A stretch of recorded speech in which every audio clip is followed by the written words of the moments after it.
And if you aren't having those open conversations, if you like, or courageous conversations to flag where there's a potential risk that could occur, or something's not looking right, or something's been missed, or this person's behaviour is not likely to, result in the outcome you're looking for, then the whole team kind of tends to suffer in the long run.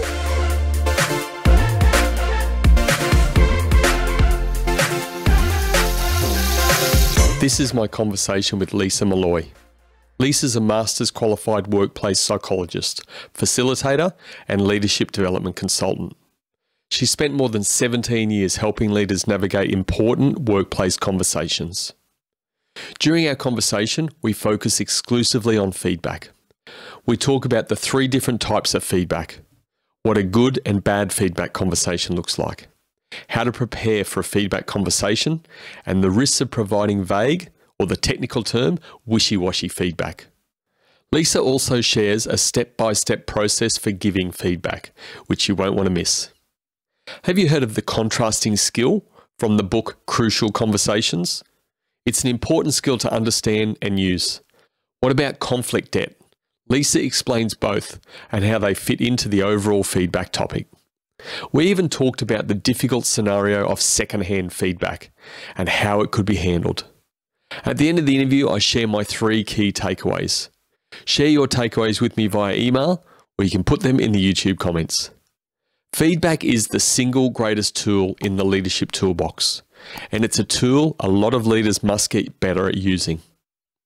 This is the Culture of Things podcast. I'm Brendan Rogers. I hope you enjoy my conversation with Leisa. Let's get into it. What makes a bad feedback session? What does a bad feedback session look like? The first thing I'd probably say is a bad feedback conversation is one that actually doesn't happen, because that is probably one of the most common issues when it comes to feedback, is people just avoiding giving it in the first place.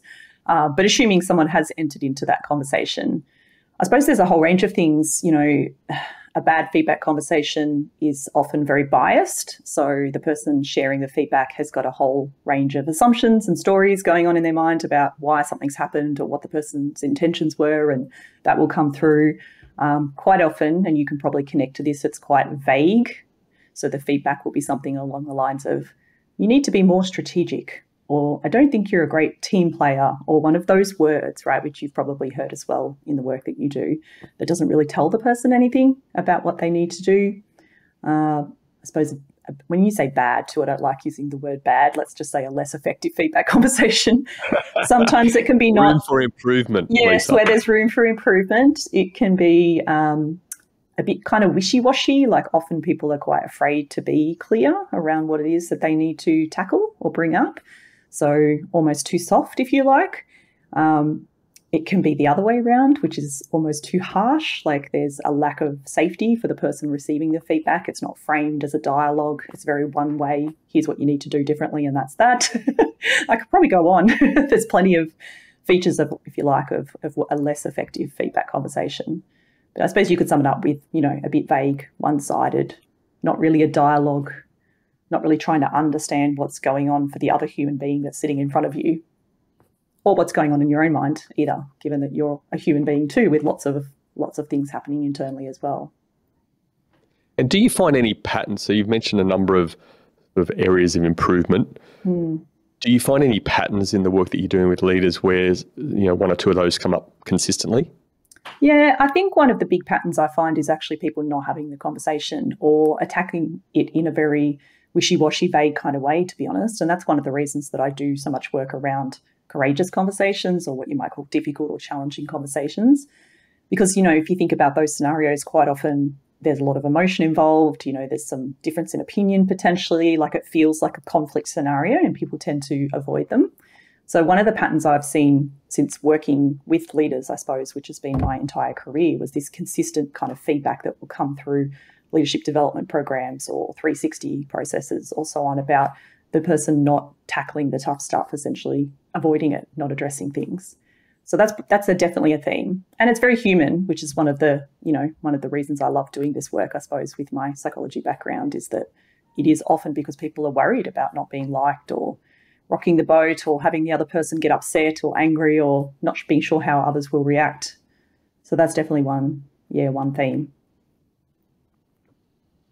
Yeah, it's a good point. I'd certainly find that in my own work as well. With the feedback and I guess the preparation for that, but what I want to understand first of all is that what is feedback? Like, is it just constructive criticism only? Is feedback considered positive as well? Like, how does that sit so we sort of lay that land for everybody? Yeah. Well, there's a great little framework that I enjoy and talk a lot about with my clients in a book that's actually called Thanks for the Feedback. It's about receiving feedback, not so much giving feedback, but it's a great little instruction manual for those giving it as well. And the authors in that book talk about essentially 3 types of feedback conversations. So appreciative feedback or recognition, where you're basically saying, here's what you did really well and thank you for that. And this is why it had a good impact on me or the team or the organisation. There is constructive or coaching-oriented feedback, which is essentially saying, here's where you need to improve or an area where you could grow or get better. And then the third type, and this could be quite controversial because there's kind of an element in all feedback conversations, is what they call evaluative feedback, where you're essentially saying, here's where you stand against the expectations of your role. And if you think about that, that's often the one that's happening in annual reviews, like remuneration conversations about what band you're sitting at or whether or not you're ready for a promotion, that kind of thing. And it tends to resonate with me, I suppose, because I feel as though you can have just an appreciative feedback conversation. So absolutely, to answer your question, feedback can be positive. That's often done in a wishy-washy way as well, I must say. It's often very vague, like, great job, well done, or these days a message in Slack or some kind of app that says, hey, great job, you did well, but that's really it. When it comes to the constructive piece, yeah, there's absolutely that element as well. And in my view, I suppose, when you think about what feedback should be in those scenarios, it's really around telling somebody what they need to understand or giving them the guidance that they require to do better, like to succeed and to be able to do the work that they're meant to do or to thrive in their environment that they're in, essentially do their best work, if you like, telling them what they need to know to do their best work. Whereas that third conversation, the evaluative piece, one of the key takeaways I really enjoy about that is that there's an element of that evaluation in all feedback in a way, and people are kind of listening out for that a lot of the time. So if they don't know where they stand with you, if they don't have a sense of if they're doing well enough, if you're overall comfortable or happy with their performance, it can be hard to then move into a constructive coaching type scenario because they're just sitting there listening, trying to figure out, am I doing okay? Am I not doing okay? Where do I stand? How am I tracking? Does that make sense? Absolutely. Let's use some of that term. So appreciative feedback, first of all. When can appreciative feedback go wrong? I suppose when it's not balanced well enough with the other types of feedback is probably one answer I would have to that. I do run sessions and workshops around appreciative feedback and recognition. And one of the common fears that comes up actually that people talk about, or a barrier, if you like, is what if I'm giving too much appreciative feedback? Like, what if I'm giving them too much recognition? Does that mean that everybody's going to coast along thinking, oh, I don't need to do anything differently, everything's A-okay? When really, if you are balancing that with what are other messages you need to be sharing about what does need to shift or how people can improve even more or how they might need to flex and adapt, which of course has been a massive requirement in almost every role for the last couple of years, then yes, maybe just giving appreciative feedback is not going to work as well. So I guess it all comes back to that being clear about what people need to know to do their job effectively or to be able to operate at their best. So yeah, that's where I think it could go wrong. I suppose the other thing that people often bring up is feelings of fairness. Like if I give more appreciative feedback to one person than another, then is that going to look biased? Is it going to look unfair? And that's a tricky one to navigate. That can depend on a lot of dynamics in the team and the organisation. My view on that is you can usually find something to recognise in everybody if you spend some time looking for that. And I suppose one other answer to that question, Brendan, would be when I think about recognition and appreciation, you can recognise different things, if you like. And technically, there's kind of a difference in the literature, if you like, between recognition and appreciation. So when it comes to recognition, you can be recognising the work that someone's delivering. So almost their performance in the deliverables, have they finished that report? Have they met their sales target? That kind of thing. You can also recognise the behaviour that people are demonstrating. So regardless of the outcome, this behaviour is great for our team, it's great for our culture, it's what we want in people. And then the third type, which is where it sort of borders more into appreciation, if you want to get really technical, is acknowledging people's qualities, like what they bring to a team or an organisation just because of who they are, just because of the person that they are. So, you know, a difference, if you want to put it in really practical terms, might be that when it comes to appreciation, you might say, you know, hey, Brendan, I've noticed that you're always really committed and loyal, and that's something I really value in you because X, Y, Z. It provides these benefits for the team. So the reason I like to talk about that distinction, I suppose, is because when it comes back to that fairness issue, if you like, or that concern around recognising the high performers versus the, you know, the less visible backbones of the team quite often, you can usually find those attributes to appreciate in anyone, can't you? There's always something about like why you hired that person or what value they bring, even if their contributions to the commercial outcomes or the bottom line aren't as visible as other people in the team or the organisation. So that's just a distinction that I think, can be quite useful. Leisa, you mentioned a technical, I'm guessing it's a technical psychology term, wishy washy, a little bit before. So let's unpack that a bit. What's the risk of giving, and talk in the context of feedback generally, you know, across those three types of feedback you referred to? What's the risk of giving people wishy-washy feedback? Yeah, why wishy-washy? I think what I mostly mean is vague and non-specific. So, and using labels, if you like. So words, and I bring these up a lot, words like strategic. Like I've done a lot of leadership development work and everybody has a different view of what strategic thinking looks like. So saying to somebody, you know, you need to think more strategically, and this I've had in a number of real life scenarios where I've been coaching someone and they've received that feedback. Well, what does that mean? You know, how do they know what they actually need to do differently?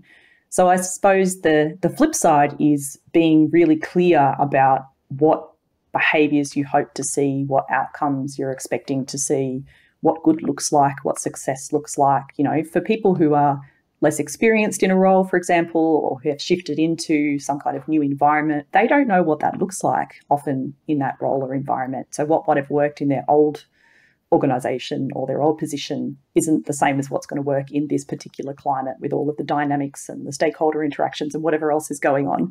So without that specific information, I suppose, on what good looks like and what great looks like and what, you know, all of the other sort of features look like, what not good looks like as well. How are you expecting people to shift, you know, especially when so much of this comes down to behavioural change, which is, you know, where the psychologist geek in me completely comes out. You're asking somebody to do something differently to what they're doing now, but unless they know what they're aware, I suppose, of what it is that they're doing now and what they need to shift to and how they could change those behaviours or make those tweaks. Like you can't expect them to suddenly change. So yeah, there's a risk in there. And I suppose people often aren't feeling comfortable enough to ask the questions. They think, oh, I should know what that looks like, or, no, I don't quite get it, but I'll just wing it and see what happens. So the risk there is that you get to that outcome more slowly than you would otherwise like to. And that's not to say people should be telling everyone else exactly how they should do things, by the way, but just giving enough specifics so that people can understand this is what has worked in this environment, or these are the sorts of behaviours that we're talking about. You know, you might make that your own and do that your own way, but just to give you a sense. Where does the ownership sit around feedback? Who owns the responsibility of providing feedback? Great question to ask. It's an interesting one too. I mean, you could argue that a leader or a manager essentially owns the responsibility, really. But you can also argue, and I've worked with organisations who have taken more of this tack, that there is a strong case, if you like, for building more of a feedback culture where everyone provides feedback to one another. So peer-to-peer, you know, an individual to their manager or their leader, like it goes in all directions rather than just sort of top down. So it's a tricky one too, because one of the common things that comes up, and funnily enough, I'm actually writing up some scenarios for a client right now to do some feedback practice at a workshop I have coming up, and I usually tailor them a little to the organisation. And some of the scenarios that I'm writing are around giving feedback to a peer or giving feedback to your manager rather than it always being a top-down approach, even though, you know, quite often it's the leaders or managers that you were talking to around providing feedback for their people. So yeah, so I suppose you could argue that it's everyone's responsibility, and it's also, there's an extra question in there around receiving feedback and how do you learn to be open to feedback and to actually pick through it and figure out what's beneath it and ask the questions that helps the feedback giver to be more clear and specific. So, you know, two sides to that coin as well, really. So I'm probably not answering that with a one size fits all answer, because it's quite nuanced and it's quite tricky. And yeah, I mean, there's a whole extra layer in there around who should go first when it comes to feedback. If you've got an organisation where feedback is not freely given, then in my view, it should start with leaders, because they need to role model and make it safe for other people to then engage in that, rather than expecting, you know, their lower level leaders or all of the employees to be seeking feedback, but then not being open to doing it yourself. So yeah, it's a tricky one. Yeah, absolutely. And I was going to save this for later in the interview, but you mentioned about how to receive feedback as well. Do you want to just expand on that a little bit to give listeners a bit of understanding of what's critical around your ability to receive feedback and how you receive feedback? Yeah. And I think this is probably relevant to giving and receiving feedback, I must say. One of the things that I love to dig into in workshops around this is, there's a couple of things, but coming back to almost like the human element that plays a role. So the way we work as humans is that our brains try to create certainty in our environment. There's a couple of functions that our brains pretty much will focus on above everything else. And one of them is predicting what's going to happen next, or creating some certainty, sorry. So anytime there's a gap in information, our brains essentially will come up with a bit of a story to fill that gap. So, this is probably what's happening. So, I mean, people listening can probably relate to that when you, for example, hear nothing back about some work that you've done, and your brain fills you with all of these ideas around, oh my goodness, I must have stuffed up. They must think it's awful. And you come up with all these scenarios in your mind, just the same as when you're dating somebody and they don't text you back or whatever. You come up with all of these stories in your mind. But really, they're just the stories that your mind is coming up with to try and create a bit of certainty, because our brains are trying to do that to keep us alive, essentially. We're still wired in that same way. So when it comes to receiving feedback, the same thing can kick in. You know, again, when we get that vague piece of feedback or that kind of broad wishy washy, to use my term again, bit of input around what we should be doing. Keep using it. Wishy washy. People understand it. I often say fluffy as well. Fluffy feedback. Fluffy's just as good. Yes. You know, we will often think the worst. We'll come up with a story and we'll often think the worst, because we're also wired to kind of focus on the negative stuff, to look out for the threats and the dangers that might be there psychologically or physically. That's just how we're wired. So to answer your question, you know, when it comes to receiving feedback, I think one of the big things that you can do is try your best to actually be curious and open and figure out, well, what is the message here? What is it that this person's trying to convey? Even if they're not doing it quite so well, they haven't nailed the feedback conversation. First of all, they're possibly nervous or feeling a little bit uncomfortable themselves. But how can I ask questions to dig into that? So that's one thing, looking beyond the kind of surface level feedback or the label that might be getting used, and asking questions around that. Another thing I think is useful is to help the person sort of narrow it down. Like, what are the one or two things that I could focus on first, or what would be the critical thing that you would like to see me do? And asking questions around where the feedback has come from and where the feedback is going. So if you think about feedback, it's come from somewhere. It's got kind of a past, if you like. It's come from something they've observed or something that has occurred. And then it's got a future in the sense of what needs to change. So asking questions around that. So, for example, you know, what have you observed? What am I missing? What have I been doing that I haven't noticed, to build that self-awareness? And then, well, what does this mean for me going forward? What does good look like? What do I need to do differently? And reflecting and paraphrasing that back is another great tip I would give too. So if somebody is sharing something, just playing it back in your own words. So you're saying, instead of doing X, I should do Y. Is that what you mean? Or when you talk about teamwork, what do you mean by that? What does that look like in your mind? What does good look like? So asking those questions to help the person be more crisp and clear and specific. And interestingly, what you'll often find is that people can't articulate that all that well. They will be a little bit put on the spot. So I think just being open to that as well, the fact that sometimes both parties need to go away and have a little bit more of a think about it and come back with more clarity. But at the end of the day, if both people are coming from that perspective, you will end up arriving at some kind of shared understanding as to what is going on, or all the factors that need to come into play, and then what needs to change going forward. So yeah, I guess it's the same principles, right? Being open, being curious, being self-aware, looking to see your own blind spots, what you might be missing, recognizing that you are coming to this situation looking through your own lens and they are coming to the situation looking through their own lens. And you might see things differently for that reason, but also because of the different exposure you have to other aspects of what's going on in the environment.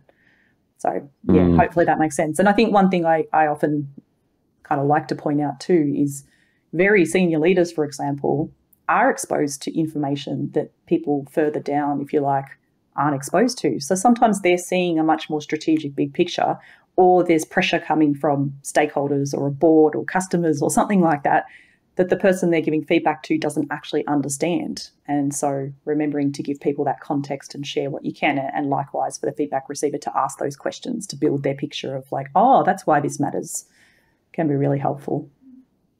A lot of it comes back to questions, I must say. I'm a big nerd around questions and listening skills as well. And you'd shared some unbelievably powerful yet simple questions, but that's the beauty in the simplicity. Where does the word intent sit for you around this context of feedback? Intent, it's interesting that you asked that question. So a lot of people in the leadership field talk about that gap between intent and impact, and so do I. It's a really great way to think about that. So the feedback sort of frameworks that I tend to share actually are kind of a mix of different ones. There's plenty of feedback models in the world. There's many good ones out there. So what I've done is tended to kind of mash together a bit of a mix of different frameworks, as well as frameworks around challenging conversations and so on. And my first step that I would suggest to anyone giving feedback and receiving, in fact, is that intent piece. And actually, I build that into my framework. So the first step being getting really clear on your intent in giving feedback. So what do you want for the person sitting in front of you? What do you want for the relationship that you have? What do you want to get across in terms of those key messages, or what it is that needs to shift, in terms of their behaviour or their performance or whatever it is that you're sharing? And by the way, that can be just as valid for giving appreciative feedback when you're just wanting to let somebody know that they're doing really well. So the intent there is to let them really know that they're doing well so they feel appreciated and valued. So for me, intent is the first step, getting really clear on that in your own mind so that you can walk in with that usually positive intent in your mind and clear, and that helps you to kind of bring the conversation back on track if it does go a little bit off the rails, or somebody does have a big reaction, or it gets sidetracked into something else. What can happen in your experience, Leisa, where, say, the leader providing the feedback has the intent, the positive intent to take your words, but the person receiving doesn't necessarily have the trust in that person's intent? Yeah. Often you will see more of an emotional reaction, I suppose, in that scenario, or a shutting down or a defensiveness, and again, it's such a nuanced, each scenario is so nuanced in terms of the complexities that sit within it. And that is something that, I often, when it comes to the preparation piece, I suppose, which goes back to your point around preparing for these conversations, it is worth, to me, the feedback giver thinking about that piece. So what is my relationship with them? What is the history that we have? Do we have good levels of trust? Do we have an existing relationship that has shifted because I've now become their leader when I used to be their peer? That's a tricky one. That's often a tricky one. So, and what might they read as my intent, and how might I be really clear about that so it doesn't come across wrong? There is no misperception there. And if you're happy for me to talk through, I'll actually share a little skill that I teach around this, which comes from a book called Crucial Conversations. Please. Yeah, it's one of my favourites, I've got to say. It's called The Contrasting Skill. So, and there's some content on my website around this, actually. It's because it's so valuable. It's essentially being really clear about what your intent is and isn't through the way that you frame a conversation or the words that you share. And so in practice, the way they talk about it is sharing something called a don't do statement, where you talk about what you don't intend, or what you are not wanting the other person to think, or what it's not about. And then you flip around and talk about the do statement, which is what you do want or what you are intending. So to give you an example, you can use this skill to put things into perspective. So by saying something like, this is not about your overall performance, not at all. What it is about is this one specific issue that happened last week. Or you can use it to talk about, I don't want this to impact our how you interact with the team, for example. What I do want it to be about is this one specific little thing. So it's kind of just really honing down to this is what this conversation is about and what my intent is, and this is not what I'm intending to do. Does that make sense? It's a bit more, it's one of those things that takes a little bit of practice, but once you've nailed it and tried a few different examples, it's really valuable. And the whole point of that skill, which is called contrasting, and it's essentially contrasting the intention that you don't have versus the intention that you do have, is to avoid that misperception and to try and create that safety as much as possible. So that can be a great skill for people to use when they are either concerned about the relationship or the trust not being there or the person misreading. And you can see from my body language, for those who are watching, that, it's that kind of wariness that you see people sort of putting up that wall, or when you see safety become jeopardized in the actual conversation. So you see a bit of a shift where somebody starts becoming a bit skeptical or defensive, and you have to restore that safety, if you like, psychological safety. It can be really useful there as well. So yes, it's a great skill. And it's funny, I've said this at a lot of my workshops and sessions, because I've taught that skill to so many people and they've used it in so many contexts. And almost everybody that I've worked with, especially in one-on-one coaching scenarios, say to me, that's just the game changer. That's the thing that makes the biggest difference. And quite often I'll drop it in just as an aside when I'm talking about something else. And then at the end of a workshop, say, people will be like, oh, that was the biggest takeaway from me. It was that one skill. It's so powerful because it's, when I learned it myself, I was using it in my personal life just to practice. I found it immensely useful. So you can use it with your partners, with your in-laws, with your children. So just being really clear, it's not about this, it is about that. I'm not meaning you to think this. I am wanting you to consider that, just being really clear. We know that you're very good at what you do, so it sounds like you've had lots of opportunity in that family unit to use this tool. Is that right? Well, and the other thing I think that kind of flavors my approach, if you like, is when it comes to the role that I play. So just to step back a little bit, I've been working in this space for like 17, 18 years now as a consultant and a lot of leadership development talent type scenarios.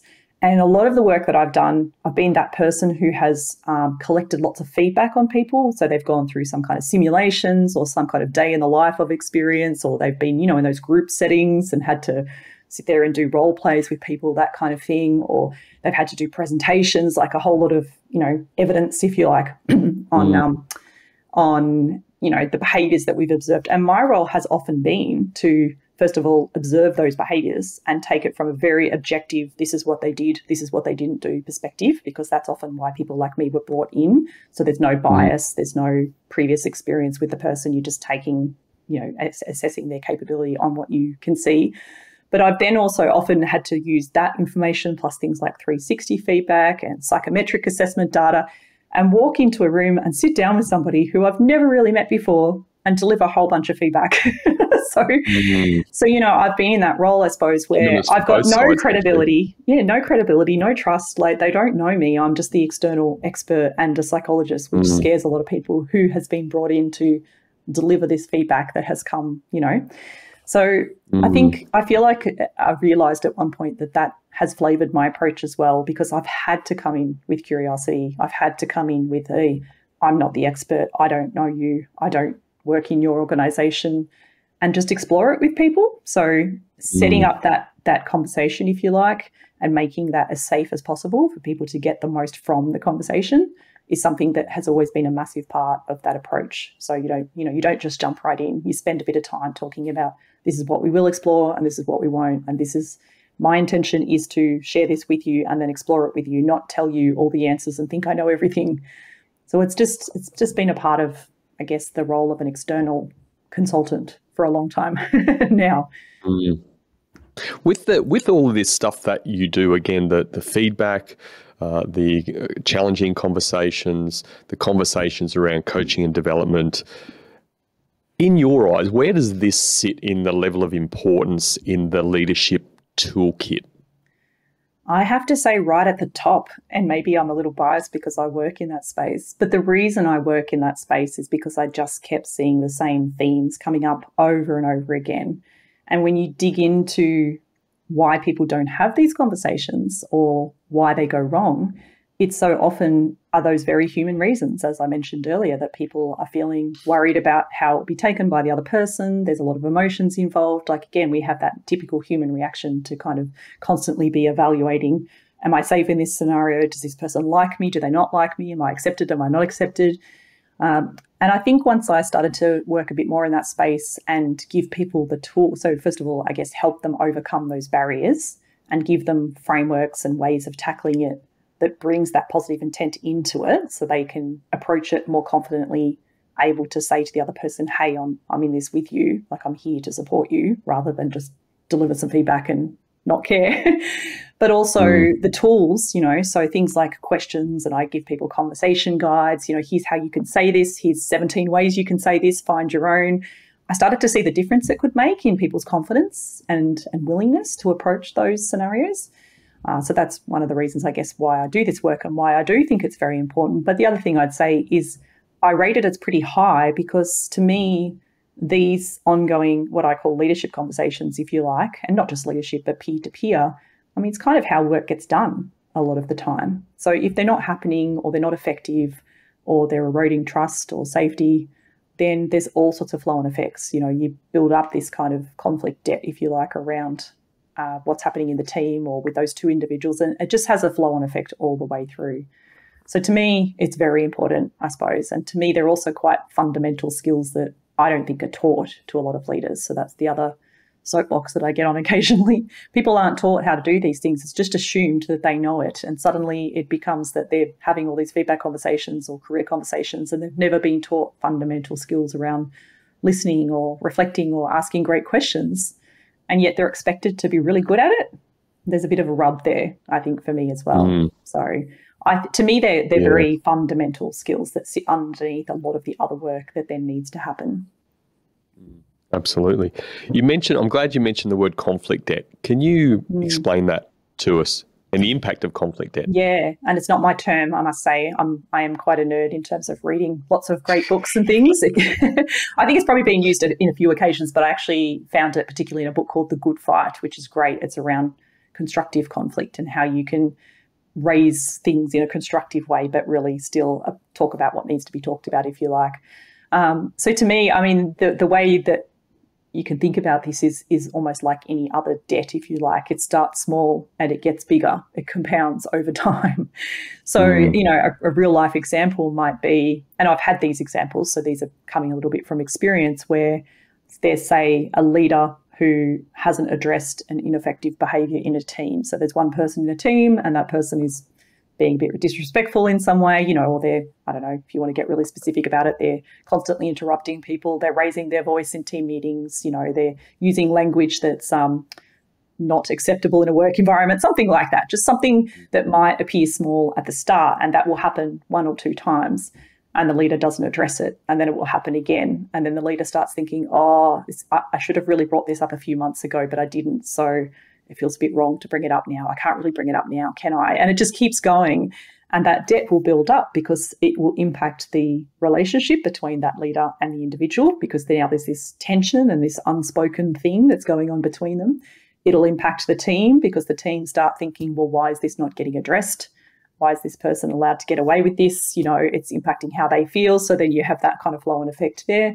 And then usually it ends up impacting outcomes as well, because people are so caught up with the emotions and all the extra baggage that comes along with that scenario that they're not able to just do their jobs, to do the work that they're meant to do. So, I suppose the way I would describe it is it's a small thing that does build up like debt. It just keeps getting bigger and bigger and bigger until you address it, which is why it's so good to nip these things in the bud pretty early rather than allowing them to build up. Yeah, it's interesting, and I don't know if it's funny how fate works sometimes, but just this week, this person is a friend, not a client, but she was talking to me about a situation she had in starting a new role, and she had one or two sort of questions and concerns. She felt really uncomfortable raising those, and I didn't actually know that term at the time. I hadn't gone into that part of your sort of researching for this interview, but I wish I had used it with her, but I talked her through that. Like, this stuff builds up. If you just got little things, you better just have that conversation now, ask the question, get some clarification, and then you can work through that. Because if you don't, then it's that sort of term, the straw that broke the camel's back. It's never that straw. It's all these add-ons that happen pre that. And that was happening in her head before she'd even started in the role, which was a bit scary to me. But she addressed it to her credit, and she sent me a note and say, thank you so much. It works, and I feel so much better about starting. Fantastic. She took on the ownership and responsibility. That's great.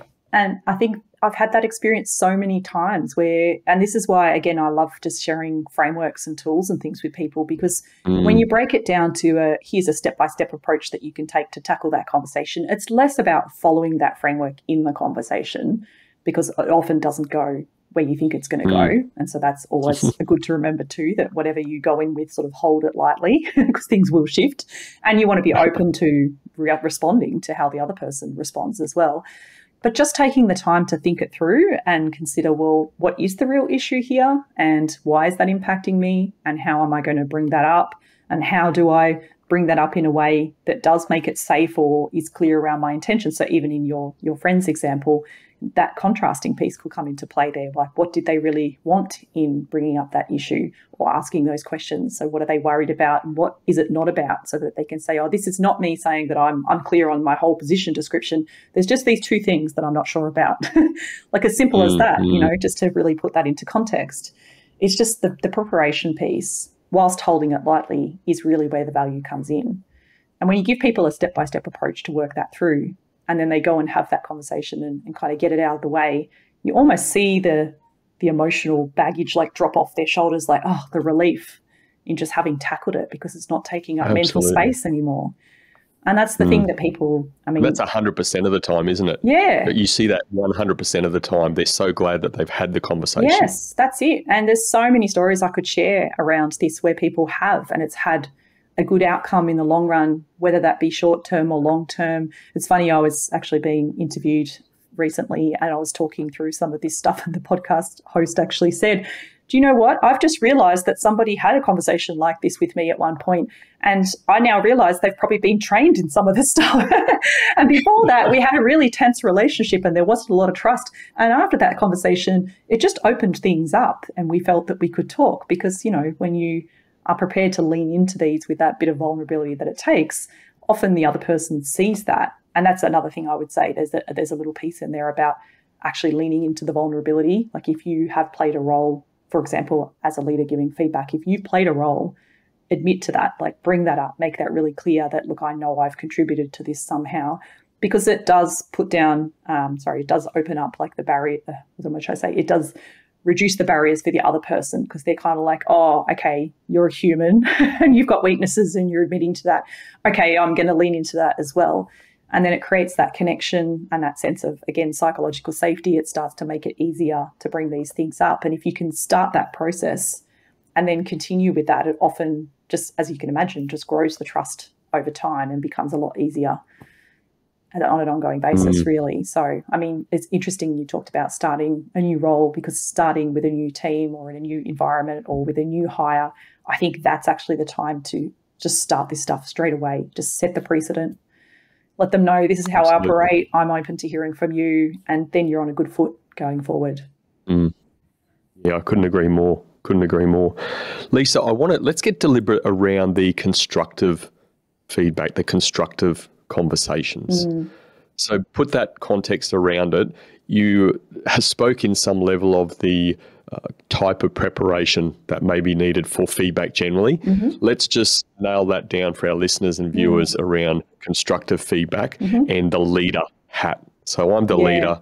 What sort of stuff should I do before I even get into the room or, you know, at a table with someone? Let's talk through that process a bit. If you could. Yeah, well, again, I would suggest the first piece is really that bit around intent, just getting really clear on why you're going into the conversation. And again, like I said, at multiple levels, like what you want from the conversation as well, because in some situations it might be just to raise awareness around something or start having a dialogue about something that's going to perhaps take a bit longer to fully address. So getting really clear around that. I mean, I guess the second piece is going back to your earlier question around the mistakes that people often make. So taking some time to really reflect on the facts and the evidence and what you can bring to illustrate your point. So, and this sounds very simple in theory, but it's actually very hard in practice.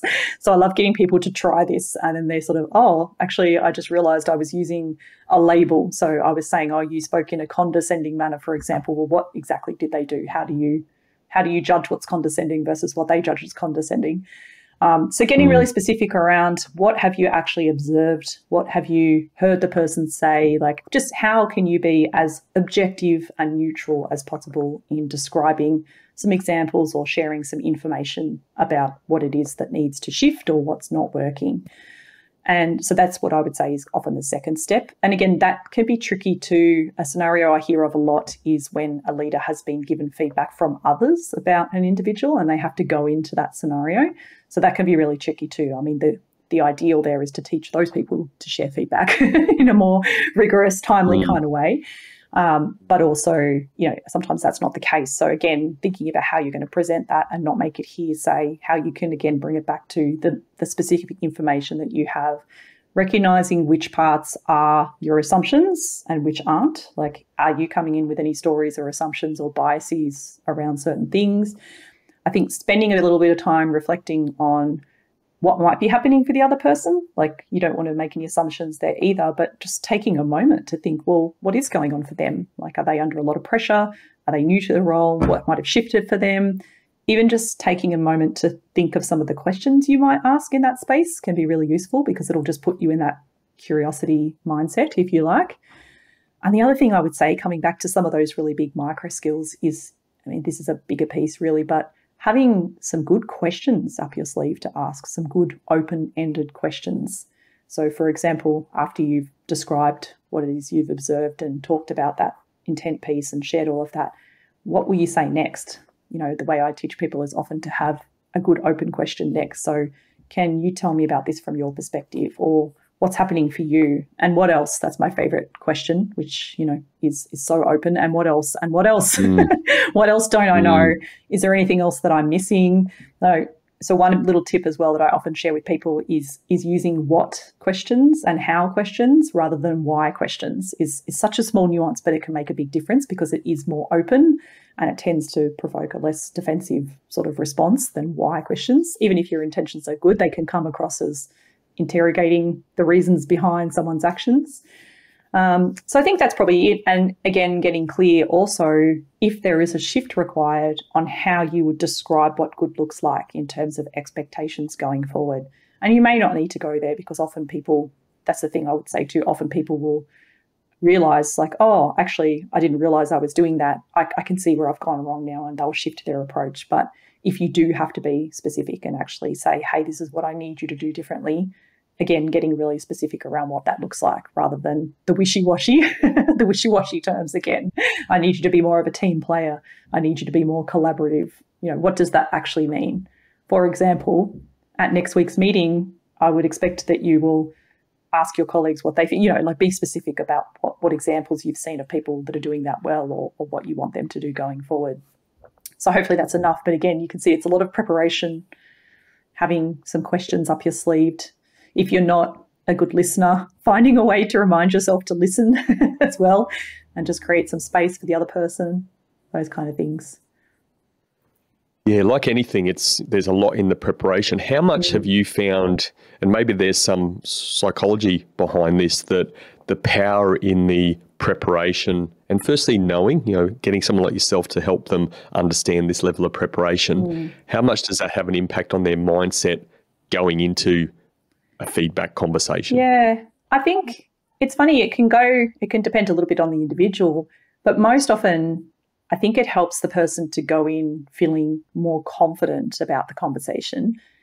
And when I say confident, they've kind of clarified their own intent and what it's really about, and they've thought a little bit about where it might go or what they might be missing as well. So going in thinking, well, if we don't get to the end of this conversation, what might happen next? So again, it comes back to the intent. Is it just to raise awareness around something? Is it because you want the person to commit to something different?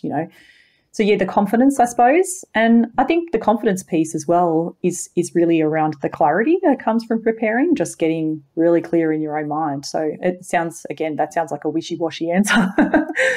But I think that's it. The flip side of that, though, is that I think people can almost over-prepare to the point of becoming more anxious if they're not careful, because they're overthinking. So again, it comes back to self-awareness, I think, and knowing yourself well. If you're someone who tends to get quite anxious before something like this, maybe it's not over-preparing in that case, like getting your facts and everything lined up and getting as clear as you can, but then stepping back and thinking, well, now I'm just going to stop and listen and see what the other person says and how they respond and go from there.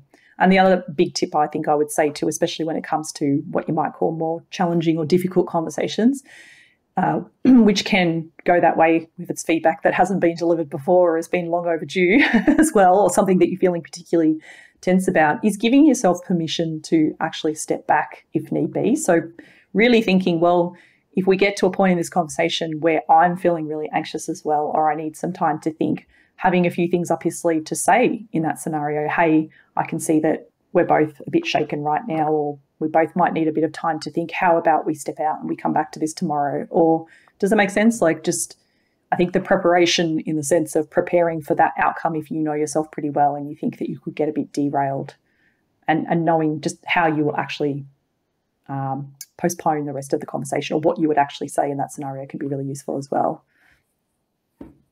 Yeah, it makes perfect sense, because on my little remarkable here, I'd written heat in conversation, which my thinking was, what's your suggestion around helping leaders when they get to that situation, take the heat out of the conversation? And I think you're either reading my mind or you just nailed it. Well, it happens a lot, I think. And that's one of the biggest fears that people have, is what if the person gets angry, or what if they cry, or what if they push back, or what if they, and stepping back again. I think I keep coming back to this. It's so important to me, and I think it's just something that's often missed, is some of those basic skills around learning to listen and show empathy and just acknowledge and reflect back what others are saying or feeling, is all you often need to do in those scenarios. So my background is too that when I was doing my undergrad psychology studies, I did lifeline counselling. And it's amazing, the longer I go through my career, the more I realise how absolutely fundamental that was in everything that I've ever done since. Because, those were the skills that we were taught, like listening to people, reflecting and paraphrasing back, acknowledging how they're feeling, that kind of thing. Just that. And that could be what a whole lifeline call would involve. Somebody calls up and talks about these things, and you just be there for them and create that space. And so leaders can do the same thing, when the heat comes into the situation, whether that's anger or it's upset, just sitting with the person and just saying, I can see that, you appear to be really upset now. I'll just sit with you for a moment if that's okay, or something like that. So not having to fix it, like recognizing that someone's having a response, that's perfectly human. It's very normal. So normalizing it, we call it in psychology language. If I were you, I'd probably be feeling a bit surprised as well right now, something like that. But just sitting there and giving them the space is what leaders can do in that scenario. And the other thing I'd add in there is that it's very human, again, for those leaders in that scenario to want to escape that situation, because it is so uncomfortable with all the emotion. But there's a little piece in there too to again, comes back to the relationship you have and the context and knowing yourself well.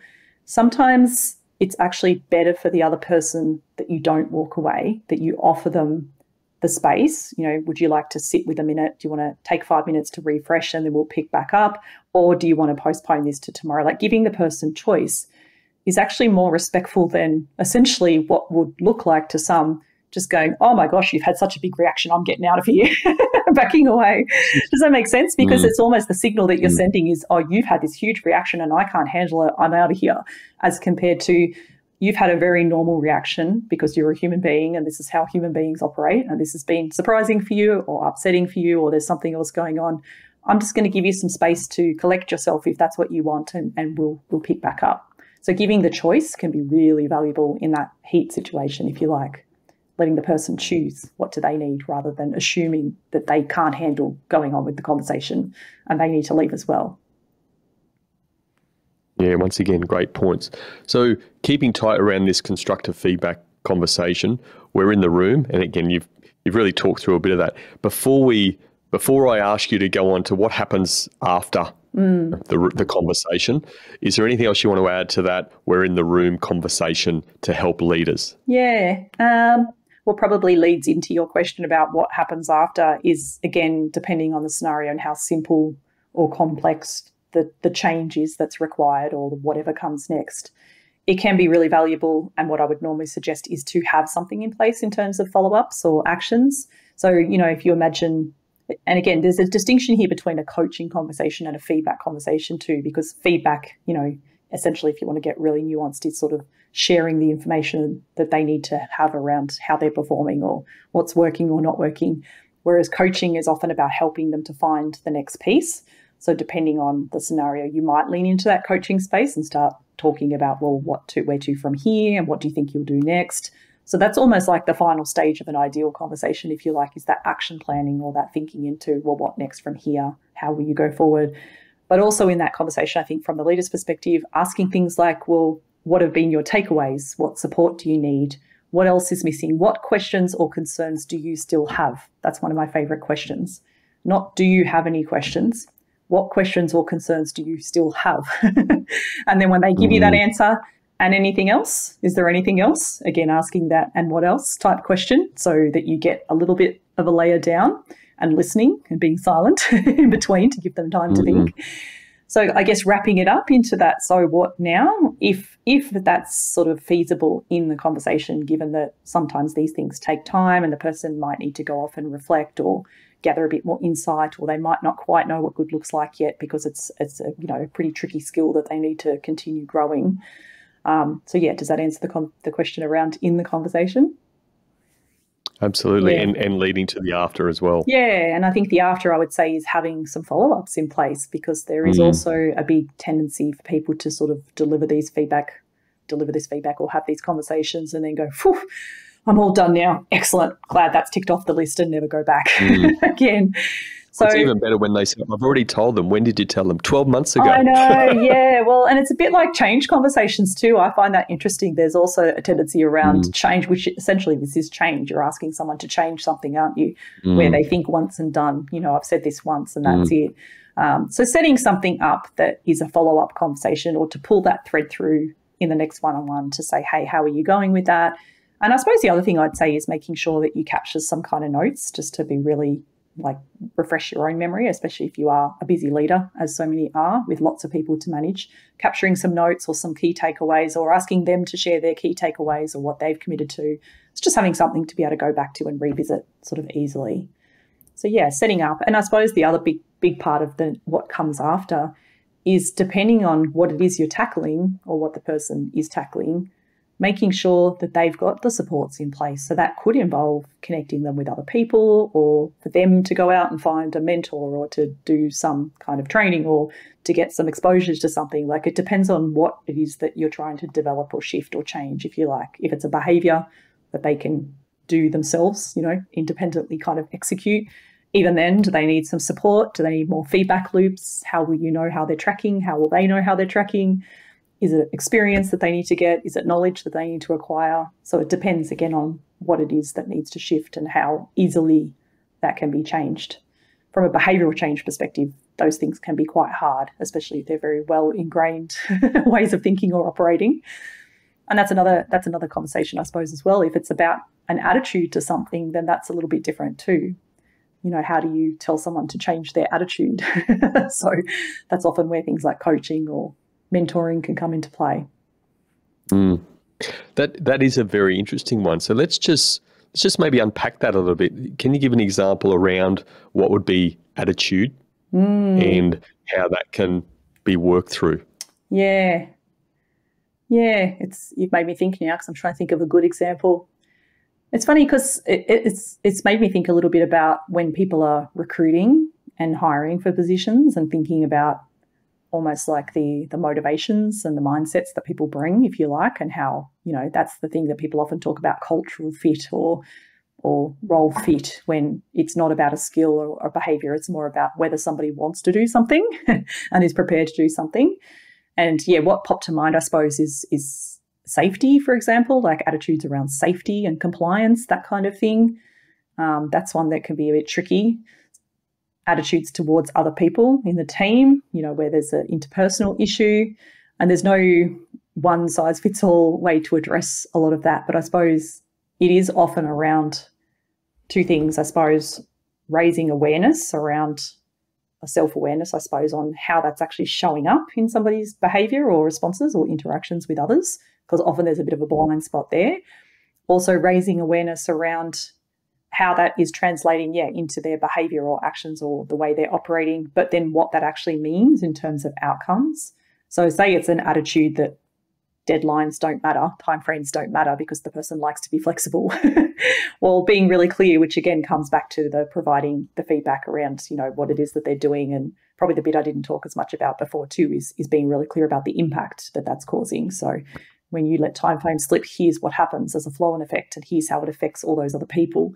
Kind of outlining that, getting people to build awareness around that. Yeah, I hope that's answering your question, but it really depends on the scenario too, doesn't it? Because, quite often these are the ones that turn into bigger fish to fry, I suppose, and people often then have coaching or mentoring or a more dedicated way of supporting them. Or in fact, in some cases, I suppose they might start to have conversations about moving into a different role or environment where they're a better fit if that's their very firm way of operating and it's not going to work in this environment. Yeah, it's sort of like, to be clear, none of these things that you do that you have a really high level of expertise in, they don't, like, yes, you can deliver them in a box, let's say, to a workshop or a group of people or some coaching, but they're almost so many times they're intertwined, aren't they? Like the you've already alluded to it, the feedback conversation can often lead to, actually in my experience, it more often leads to ongoing recurring conversations around a behavioural change or a skill which requires some ongoing development, so that follow-up. And that's, again, through your coaching side. So it's just, I guess I want to make that clear. Interested in your take on that, but that to me is a really important point to make, that they're intertwined. Yeah, absolutely. And I would say it's all very nuanced and very, very particular to individuals, relationships between individuals, the culture within teams, within areas, within whole organisations, the environment that you're operating in as well. Because what good looks like in one organisation, let's say it's an IT organisation, could be very different to what it needs to look like in a different IT organisation because of who their competitors are and the landscape in which they operate. So there's just no one size fits all. So yeah, you're right. You're absolutely right. And I guess if you try to bring it back to the most simple way to think about the what next, in my experience, it can be good to break it back to what is it that you're trying to help them shift or change or develop. Is it experience? Because experience, because then when you think about mapping out what do they need to do to get there, well, experience means getting experience. Like somebody needs to be put in a position where they can get that experience. Is it knowledge? If it's a knowledge gap, well, then that's actually tends to be pretty easy to address because there's lots of courses they can take or learning that they can do. Is it a capability, which I would sort of define, I suppose, as almost like a cluster of behaviours that kind of together involve communicating with influence or, collaborating with others or whatever, which again can look very different according to the organisation and the environment and the outcomes you're trying to achieve. So if that's the case, like bring it back to behaviours. What are the behaviours that somebody needs to get better at versus the ones that they're actually doing well? Okay, where do they get chances to practice those behaviours and improve those behaviours? How do you give them opportunities for that? And again, this is back to your question around who has accountability for this. That's a tricky one too, because whilst you can argue that individuals have to shift their behaviours, if they're not given the support, the time, the space or the avenues, if they're so caught up in business as usual that there's no time to work on these things that take time and aren't going to shift overnight, then how can you expect them to be successful? So again, this comes back to being really, thoughtful about the way you go into this conversation and what could come from it and how you're going to offer support in that sense once you really pinpoint what that looks like. So yeah, there's no one size fits all and it's very nuanced. No. And a lot of the work I've done too has been around describing what success looks like in different roles, in different functions, in different leadership levels, in different organisations. And you have the same overarching set of skills that sort of fit across most places, but how they look on a day-to-day basis is very different from one place to the next. And what's most critical is very different from one place to the next. Mm. Lisa, you're singing from my song sheet, I have to say, because if I had $1 for every time I've said, what does success look like in this or role or whatever, I'd be sending my wife to New York every month. Well, and one of the She's happened to go next week, so lucky her. She would like that. Well, it's interesting too, because the other little anecdote I'll probably share too is that I do a lot of one-on-one coaching, leadership coaching, and this all comes back into this conversation because there have been so many times where the time that I'm spending with quite senior leaders quite often in these coaching context ends up being spent with them not having clarity from their leader or the people above them around what they're supposed to be doing and what good looks like, which then makes it hard for them to trickle that down to their team, to give that direction and clarity to their team. And I've also had the scenario come up many times again where their leader, who often is quite senior, is afraid to give them that feedback. They'll say things like, oh, my job is just to support them and make them feel loved and cared about, but they won't have the tough conversation.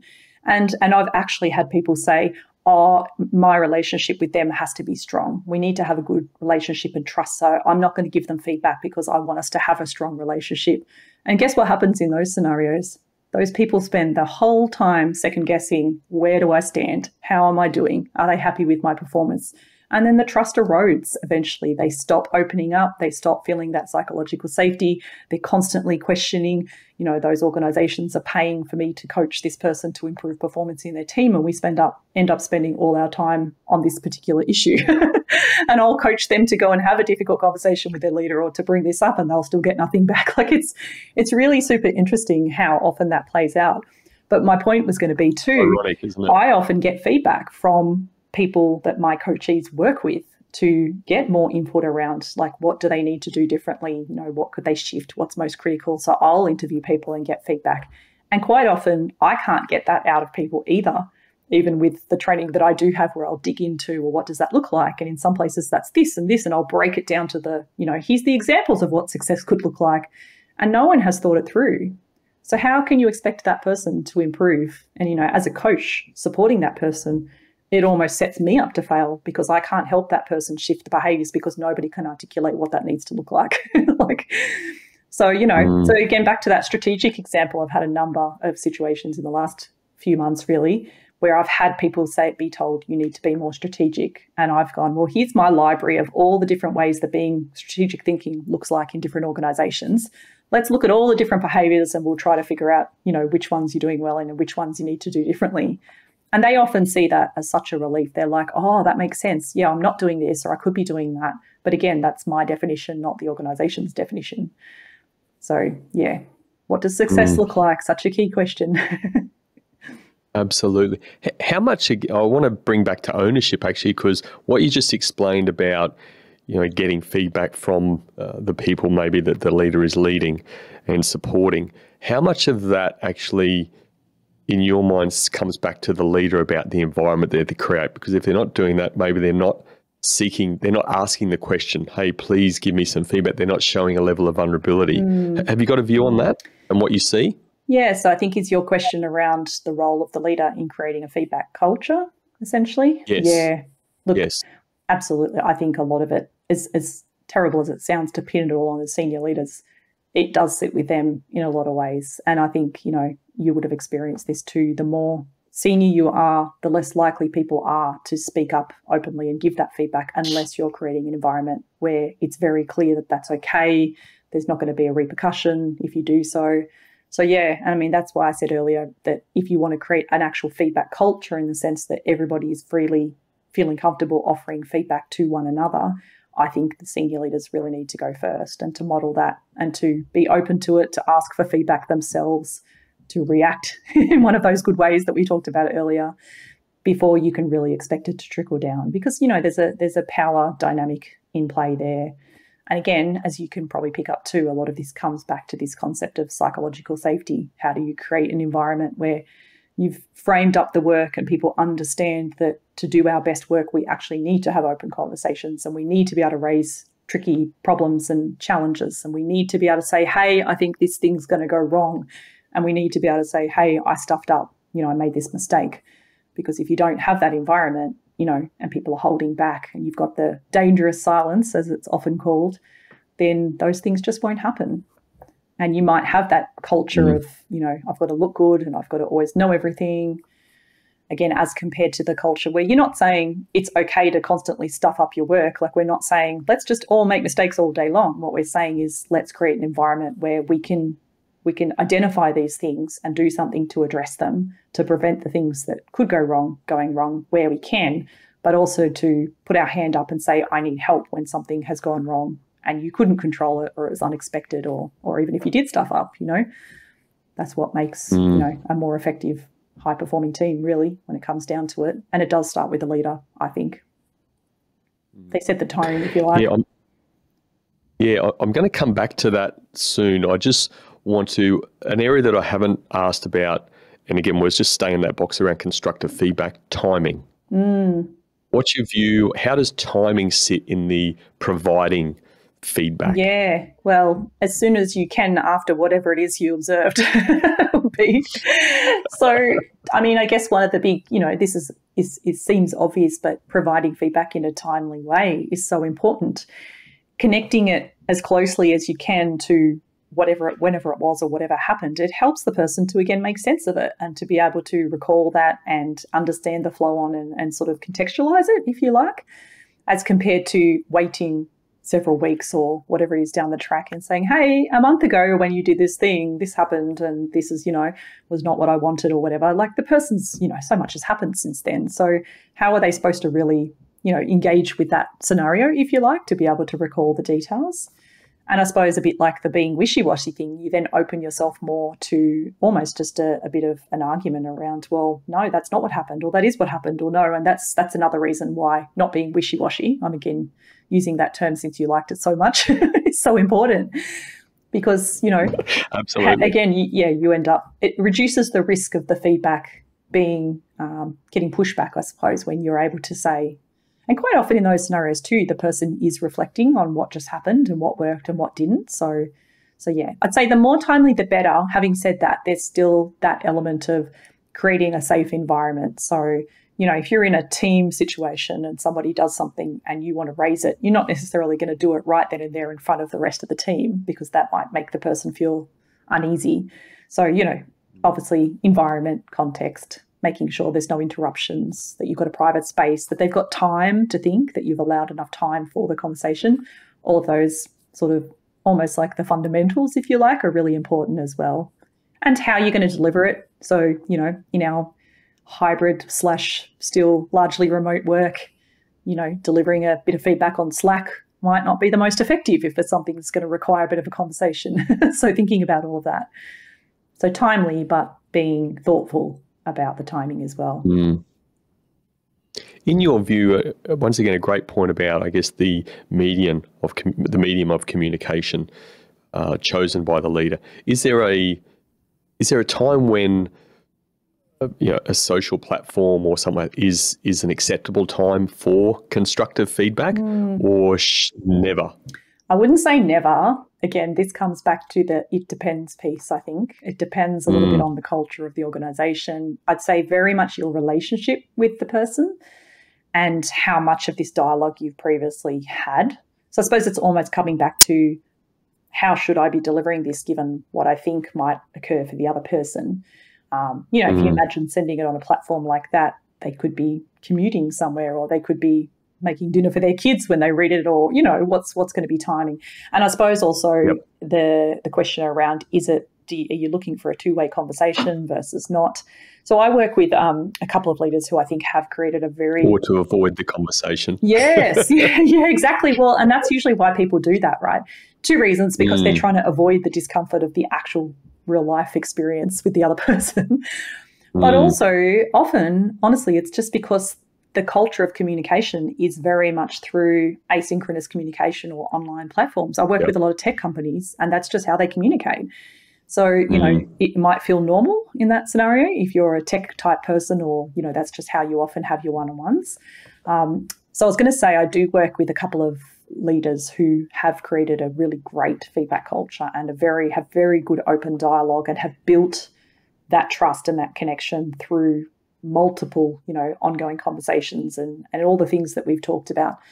And in those situations, some of those leaders, I think, could deliver something like that. remotely, if you like, or online, because they've created enough safety and enough of an understanding that they know if I send this bit of feedback and the person thinks, oh my goodness, I'm having a reaction, like I need to talk to them, they'll pick up the phone or they'll hop on a Zoom call or a Google Hangout or whatever it is. So that's where the caveat is, I suppose, that, you know, there are times that it's okay. And, you know, I've got a couple of support people who I mostly communicate with asynchronously because we're in different time zones. So, you know, in that case, you might decide whether it's going to be a WhatsApp voice message versus a live conversation as well. Yeah. So it all comes back to what kind of environment am I trying to create? You know, how do I want the other person to feel in this scenario? How much space might we need for the conversation? Are they likely to be completely shocked and taken aback? Are you dropping a truth bomb on them? They're going to be like, what? I never knew this. Is it going to shake them fundamentally in some way? Or is it something that's kind of a thing that you've talked about many times before and you can probably, you know, it's a small thing, if you like. So again, yeah, no one size fits all. No. I want to go back to that point and what a technical term, up the tree. So as consultants, you know, that's what you and I are fundamentally. We're consultants, you know, working with clients, companies, whatever. As consultants, in your opinion, how do we help encourage people, let's say at the coalface, feel more safe, courageous in having those challenging conversations up the tree? Because there's so much power in that. But what's your view on, as consultants, how can we help that happen in a more quick way, let's say? Other than working with the people at the top of the tree, because that's kind of where my head goes. Look, I think, I mean, a lot of the work I do is in that space. I suppose it's giving people the tools and giving them the space to practice and learn how to lean into that in a more confident way. So a lot of the work around courageous conversations I would do is not with leaders. It's actually with the teams, if you like, or groups of people, and around how they have those with one another. So there's less of that leader to employee sort of hierarchy in there, if you like. And again, often it's coming back to giving them the tools and the confidence through practice or through helping them find the words or things like that contrasting skill that I mentioned, where they can learn how to frame it more effectively. That's probably the best answer I have in that sense, is it comes back to giving people skills and tools. And honestly, I mean, that sounds really simple, but again, these things aren't taught. You know, they're just not taught in so many organisations. And I feel like I'm very privileged and lucky to have had that training, not only in my psychologist training, but also the Lifeline training that I did, where it was just drilled into me. I mean, we did 7 months of training of just learning how to reflect and paraphrase and building up our emotional vocabulary so we could share back, hey, you must be feeling quite disenfranchised right now, or whatever words seem to be a bit more specific for that person's scenario, those sorts of things. And when you think about it, a lot of the courageous conversation stuff is where you do lean a little bit more into the impact from an emotional perspective. So not the impact. So whereas before, when I talk about giving feedback, keeping it to specific observable things, when you're talking about the impact, and if it's an impact on you, you can lean more into not how they made you feel, but how you felt in that scenario. So, you know, when you raised your voice at me, I felt anxious to speak up and say any more. So you're not saying you caused me to feel like this, but you're sort of saying this is the emotional reaction I had in the time. And when you teach, you know, your people down the rungs, if you like, at the coalface, to be able to express that a little bit more, it has a big impact. It often really lands with that person, because that person probably, in most cases, is horrified to think that they made somebody feel that way, or that's the impact that they're having. So when you're raising that awareness and you're doing it in that open, curious, tentative, you know, I'm saying this because I want us to have a good relationship and I want to be able to talk about these things way, it usually lands, you know, it might surprise them, but it lands well. You know, you don't get that pushback. Not always, of course. There are some who will struggle with that feedback when they hear it and have a reaction. But that's the other thing I would say. Quite often people have a reaction in the moment, and that's normal. But then later on they'll reflect and come back and have another conversation about it, or start to take that in. So, yeah. I also want to go back to a dynamic that you mentioned earlier in our conversation today. And that's, let me use you, me, and Mark, our producer, as an example. Let's say Mark's my boss as a producer, and you go to Mark and provide, hey, Brendan's doing this, I'm not really liking that, as opposed to coming to me. How do you encourage that dynamic where, again, our utopia or ideal scenario is that you would have a conversation with me and say, hey, Brendan, I'm going to be tight around this. When you did this, this made me feel like this. I'd really love that behavior to change, whatever. How do you change that dynamic to enable that to happen more often?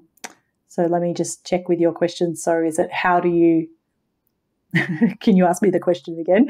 Just so it's when somebody comes to you and essentially it's secondhand feedback. What I would say, third-party feedback to the leader. Yeah, so the leader may not have experienced that themselves, because there's a lot of stuff happening that, again, people can sometimes be clever around when they're doing certain behaviours and not the leader's not about. How do you navigate that from a consultancy perspective with the organisations you're working with? Because it happens often, we know that. Yeah, well, and you mean if I was talking to the leader in that scenario or broadly with the organisation? Yeah, most often I'm guessing you'll be talking to the leader. Yeah, it's tricky because, again, so I suppose, if they were to deliver the feedback to that person, then they are essentially operating off the secondhand feedback, like the hearsay, if you like. And it does come up, actually, it comes up an awful lot. So I'm expecting this to come up in the workshop I'm running soon. And again, I was preparing some scenarios just around that exact scenario because it happens so often.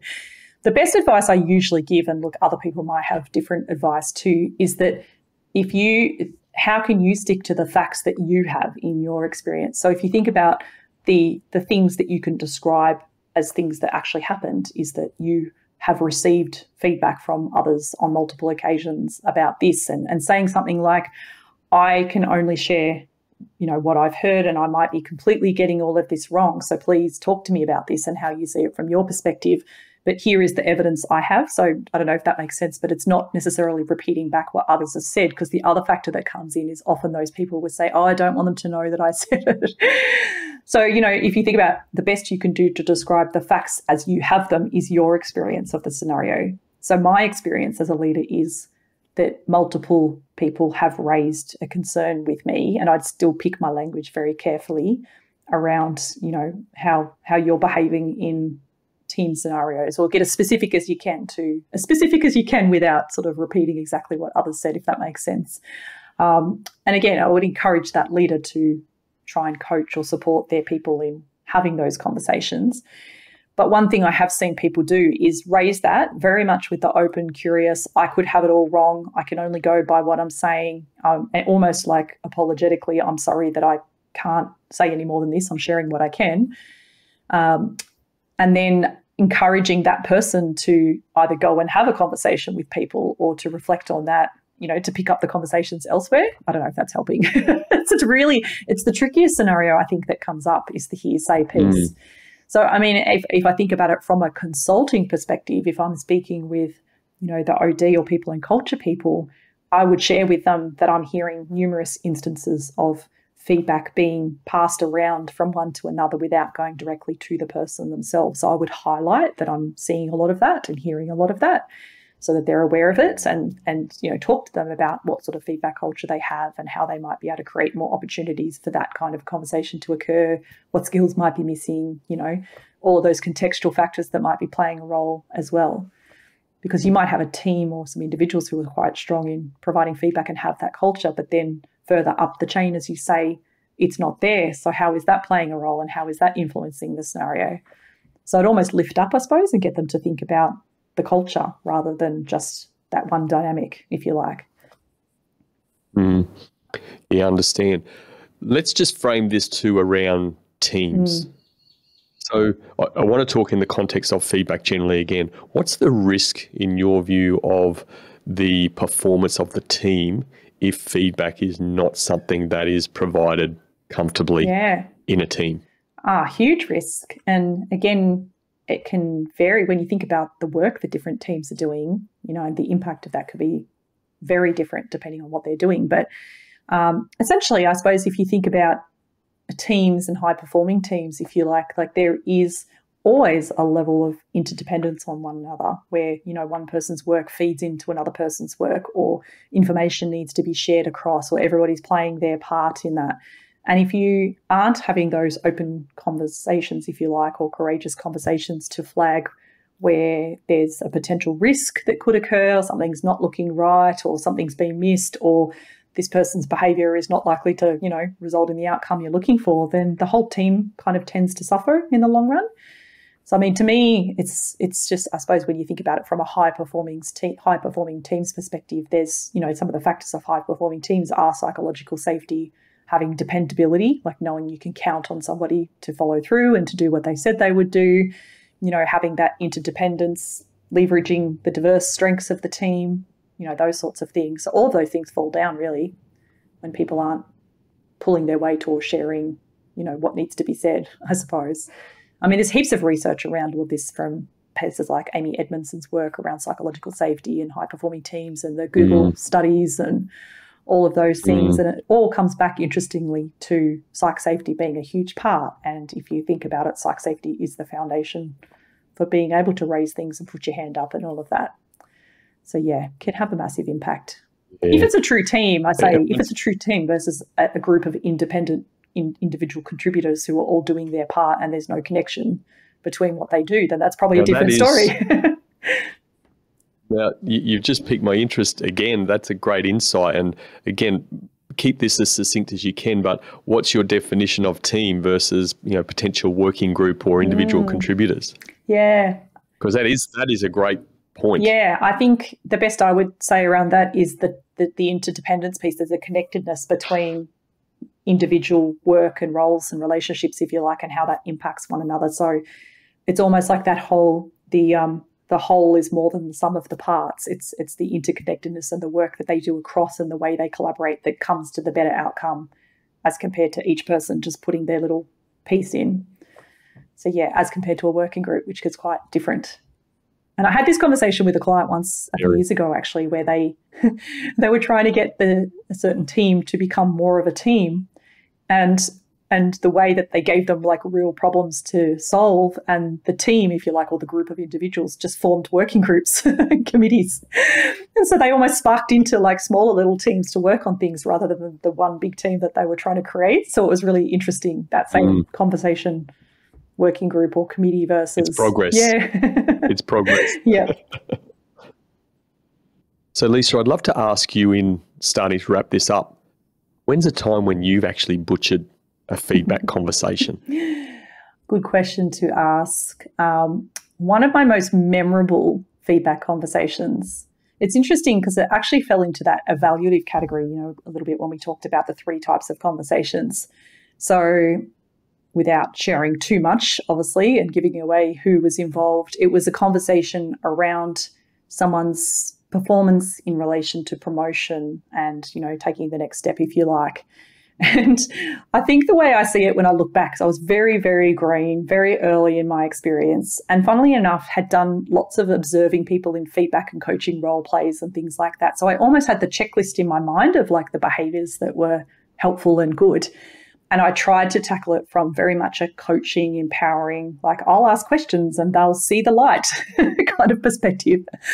And they didn't see the light. And when I look back at that conversation and when I think about, where that whole scenario was sitting at the time, what I now realise is, back to our piece before, the person didn't really know what good looked like. Like they hadn't had enough experience and exposure to understand what exactly they needed to do differently. And so I was probably coming from, and this is funny because this is my ingrained tendency as well, to be too nice, to come from that, I don't want to upset them, I don't want to rock the boat, because I am one of those people who has grown up rather conflict avoidant, in the sense that, I stepped away and shied away from those things growing up, and I've had to learn to be a little bit more confident in those scenarios. I needed to be clearer and I needed to outline my expectations more clearly, rather than kind of assuming that the other person would get it if I asked the right questions. And it's the way the conversation played out is it just kind of went around in circles, and there was a lot of pushing back and defensiveness and but, and everyone else I know is getting paid this much and doing this sort of thing. And I must say the saving grace in that scenario was that the person did want to speak to someone else in the team who was more senior, and then had that conversation, and it went exactly the same way. So I felt quite relieved that it wasn't just me. Especially because I had other team members who were very open to feedback and kind of took it on and absorbed it really well. But when I look back, yeah, it was a case of like the step that I talk about around clarifying expectations and being really clear around what good looked like. I wasn't doing that very well at the time. I was assuming they would get it. And again, so I walked in with my own assumptions and ideas around almost like their knowledge base, if you like, at the time. So definitely learned from that experience. And thank you very much for sharing. We do appreciate that. Even when you sort of said that, I guess it goes back to a point you made earlier in the interview, in that we don't get taught this stuff. You know, companies, organisations especially, they seem to put people through leadership development classes or whatever, but they're often like, manager looks like this, leader looks like that, go and do that. Yeah. And they jump up a few rungs all the time. Like when you think about a lot of leadership development, it's often pitched more senior levels because that's where the investment goes. And they miss, it's almost like we assume that you're good at asking questions and listening, and we assume that you're good at, you know, these basic things, and they just have that expectation to take it to the next level without thinking about those fundamentals. So absolutely. And I think my other big takeaway from that too was that it's not as easy as having a list of behaviours and a checklist. Like, you know, as we've brought up a few times, it depends on a whole range of different factors. So whilst I had almost like the checklist of what good looks like, because I used to sit there and watch people do that and observe all these different interactions and behaviours, when I went into that real life scenario, there was more complexity in there. There were nuances around the relationship and the dynamic in there. There were all of those things as well. So, yeah, again, it comes back to there's no one size fits all. And that's what I would say. One of the reasons I love the work I do too is getting people to actually practice it out loud, even if it's a fictional scenario that they're practicing with a role player who's making it a bit tough on them. If you can do that, or with a peer or a colleague who will just help you practice and experience the discomfort, you know, in that scenario, it just means that you're so much more well placed to experience the discomfort in the real scenario, which you will, because you're a human with normal emotional reactions, and to kind of find your way through that, or at least it will feel a bit more familiar and you can check in with yourself and think, well, where am I at? Do I need to pause? Do I need to take a breath? You know, that kind of thing. So I was going into that conversation never having had a difficult conversation in that way before, really.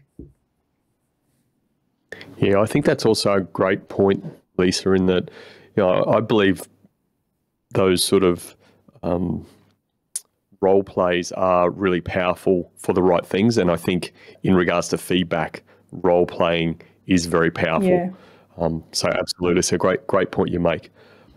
What I want to finish with, Lisa, which is how I finish all these interviews with our guests, and I love understanding sort of the influences that people have had. So who or what has had the greatest impact on your own leadership journey? Probably a very early supervisor I had actually while I was undertaking my master's. So there's two answers to this actually, Brandon, because my very early experiences of leaders were not so good. So I did undergrad uni, took some time off, worked for a number of years, and then went back and did my Organisational Psychology master's. And in that little interim period, I worked for a number of leaders who were not so effective. And I mean, erratic, unpredictable, yelled at people. You never knew what was coming next, berated people in public, like a whole range. I worked in an organisation that had a bit of a different cultural background. So there was no clear answers. No one ever said no. It was always yes, but it meant no. So a whole range of experiences like that. And then when I did my master's and had to do some supervision, I worked for another psychologist who was my, you know, placement supervisor, if you like. And that experience was kind of life-changing because that person was amazingly good at listening, asking questions, coaching, guiding, giving feedback, just all the things that we're talking about. And I don't think I realised it at the time. But again, when I look back, this, you know, there was a way that I would go with an issue or a challenge, and there was a way that I would walk away from that conversation thinking, they didn't tell me any of the answers or give me any actual advice. Like they just essentially coached me. I realize that now. They coached me. They asked questions. They dug into what was going on for me. So they helped me to crystallize my own thinking, come up with a solution, and walk away feeling really empowered and supported and motivated through listening and asking questions. So I suppose that was the flip side, I suppose, from working for quite a few not so great leaders and then having the experience of someone who really kind of nailed it, who was, quite experienced and again, had that psychologist training, which is why it was so interesting to me at the time, how much that played a role. So very shaping in terms of me then walking out of that thinking, I want to be like that when I grow up and I become a full-fledged psychologist. And I think the flip side of both of those things in our experience is it really reinforces the learning, like when you've had the experience of when it's not how you'd like it to be, and then you've had the experience where it's like, wow, that's how it should be, or you've had those contrasts. I think really that reinforces the learning for us, makes it even more powerful. Yeah, well, and if you think about it, it's an emotional experience that you had, and that's what sticks, which again comes back to that brain piece. That stuff sticks with us. If we were made to feel a certain way because of someone's ongoing behaviour and that wasn't a good feeling, we learn a lot from that as compared to when we feel empowered and supported and so on, which is what all of this is really about, isn't it? It certainly is. Leisa, this has been absolutely fascinating. I know we had actually planned to talk about a few other topics in this area of expertise that you have, but it's been a great opportunity to go through and really dig deep into feedback, which is so important. As you said, it's really one of those key skills and the ability to have a conversation. So my opportunity to give you some feedback is, A, you've been a fantastic guest. What does that look like is your ability to articulate what you've been talking about, explain and give real life scenarios around your experiences is fantastic. Backing that up with some of the data and research that you really value and support a lot of your work. So that's made it fantastic for me. Thank you so much for being a fantastic guest on the Culture of Things podcast today. Thank you. Thank you for making it so easy to have a conversation about what I love. Absolute pleasure. The single biggest leadership skill that separates the great leaders from the average leaders is the ability to give and receive feedback. There's a famous quote that says, "Feedback is the breakfast of champions." From a leadership perspective, we can say feedback is the breakfast of leaders. To be a great leader, you have to ask for feedback continuously. To be a great leader, you have to get good at delivering feedback to others. How often are you giving and receiving feedback? These were my 3 key takeaways from my conversation with Leisa. My first key takeaway: leaders create a feedback culture. Creating a feedback culture has to start with the leader. The first step, they have to ask their team for feedback regularly and then implement it where appropriate. If a leader keeps asking for feedback and taking action from it, others will follow. This is how a leader creates a feedback culture. My second key takeaway: leaders prepare for feedback conversations. Whether it's appreciative, constructive, or evaluative feedback, they always prepare. They know that good preparation will help them feel confident about the conversation. And it will likely lead to a meaningful conversation with clear action and follow-up. This is why the best leaders always prepare for feedback conversations. My third key takeaway: leaders are clear on what success looks like. This is a key element of feedback preparation. Having this level of clarity enables you to work back and identify the gaps in order to achieve success. Supporting the person to close the gaps enables success to happen. The best leaders know it and therefore get clear on what success looks like. So in summary, my 3 key takeaways were: leaders create a feedback culture. Leaders prepare for feedback conversations. And leaders are clear on what success looks like. If you want to talk culture, leadership, or teamwork, or have any questions or feedback about the episode, contact me at thecultureoftthings.com or via our socials. Thanks for joining me, and remember, the best outcome is on the other side of a genuine conversation.